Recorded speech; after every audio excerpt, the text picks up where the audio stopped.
ദിയ കൃഷ്ണയ്ക്ക് മുലപ്പാൽ വളരെ കൂടുതലാണെന്ന്. ദിയ കൃഷ്ണ അറിയത്തില്ലേ? നമ്മുടെ കൃഷ്ണകുമാറിൻ്റെ മകള്.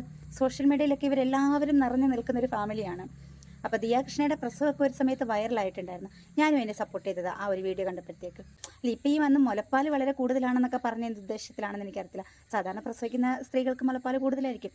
അല്ല, പ്രസവം കഴിയുമ്പോഴത്തേക്ക് സ്ത്രീകൾക്ക് സാധാരണ മുലപ്പാൽ ഉണ്ടാവാറുണ്ട്. ഇനി ചില സ്ത്രീകൾക്ക് എന്തെങ്കിലും ഹോർമോൺ വ്യത്യാസമോ അല്ലെങ്കിൽ എന്തെങ്കിലും അസുഖങ്ങളോ ഒക്കെ ഉണ്ടെങ്കിൽ മുലപ്പാൽ ഉണ്ടാവാറില്ല. അതിന് മറ്റു മാർഗ്ഗങ്ങൾ ഉണ്ട് കുഞ്ഞുങ്ങൾക്ക് പാൽ കൊടുക്കാനായിട്ടൊക്കെ. മുലപ്പാൽ കൂടുതലാണെന്നൊക്കെ വന്ന് ഇങ്ങനെ സോഷ്യൽ മീഡിയയിലൊക്കെ വന്ന് പറയുന്നത് എന്തുദ്ദേശിച്ചിട്ടാണ് എന്നെനിക്ക് മനസ്സിലാവുന്നില്ല.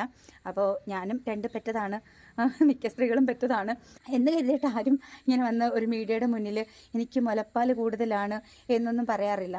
അഥവാ ഇനിയിപ്പം ദിയയ്ക്ക് അങ്ങനെ ഉണ്ടെങ്കിൽ കുറച്ച് പാല് സേവ് ചെയ്ത് ഒരുപാട് ഇപ്പം വിദേശ രാജ്യങ്ങളൊക്കെ മുലപ്പാൽ സേവ് ചെയ്ത് മുലപ്പാൽ കിട്ടാത്ത കുട്ടികളുണ്ട്.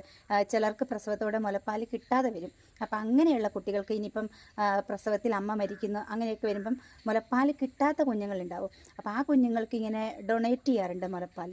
അപ്പം അങ്ങനെ വല്ല സൽപ്രവൃത്തി ചെയ്തിട്ടാണ് ദിയ വന്നിങ്ങനെ എനിക്ക് മുലപ്പാൽ കൂടുതലാണ്, അപ്പോൾ എൻ്റെ കുഞ്ഞ് കുടിച്ചതിൻ്റെ ബാക്കി പാല് ഞാൻ ഇന്നതുപോലെ ഡൊണേറ്റ് ചെയ്തു എന്ന് പറയുന്നതിന് ഒരു അന്തസ്സുണ്ട്. ഇതിൻ്റെയൊക്കെ ആവശ്യമുണ്ടോ ദിയ?